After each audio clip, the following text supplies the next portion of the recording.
Hi friends, നമുക്കൊരു വചനം വായിച്ചു നോക്കിയാലോ. പാപത്തിൻ്റെ വേതനം മരണമാണ്. റോമക്കാർക്ക് എഴുതിയ ലേഖനമാണ്. വചനം വരെ നമുക്ക് ശ്രദ്ധിക്കാം. ദൈവം സ്നേഹവാനായതുപോലെ നീതിമാനുമാണ്. പാപത്തിന് ശിക്ഷ വിധിക്കാതെ ദൈവം നമ്മുടെ എല്ലാ പാപങ്ങളും ക്ഷമിക്കുകയാണെങ്കിൽ നീതി എന്നൊന്ന് ഉണ്ടാവില്ല. ദൈവം സത്യമായി നീതിമാൻ ആവുകയും ഇല്ല. ദൈവം നമ്മുടെ ഓരോരുത്തരുടെയും പാപങ്ങൾക്കനുസരിച്ച് ശിക്ഷ വിധിച്ചിരുന്നുവെങ്കിൽ നമുക്ക് നിത്യജീവനെക്കുറിച്ചുള്ള പ്രത്യാശയ്ക്ക് വഴിയുണ്ടാകുമായിരുന്നില്ല. അതുകൊണ്ട് പറയുന്നതാണ് വചനം, പാപത്തിൻ്റെ വേതനം മരണമാണെന്ന്. ഇനി നമ്മുടെ പാപങ്ങളോടെ ഇടപെടുവാൻ സ്നേഹവാനും നീതിമാനുമായ ദൈവം കണ്ടെത്തിയ മാർഗമായിരുന്നു സ്വന്തം പുത്രൻ്റെ കുരിശിലെ യാഗം.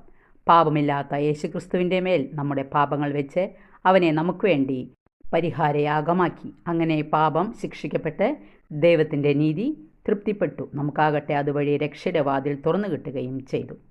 വായന ഇഷ്ടപ്പെട്ടെങ്കിൽ ലൈക്ക് ചെയ്യുക. താങ്ക്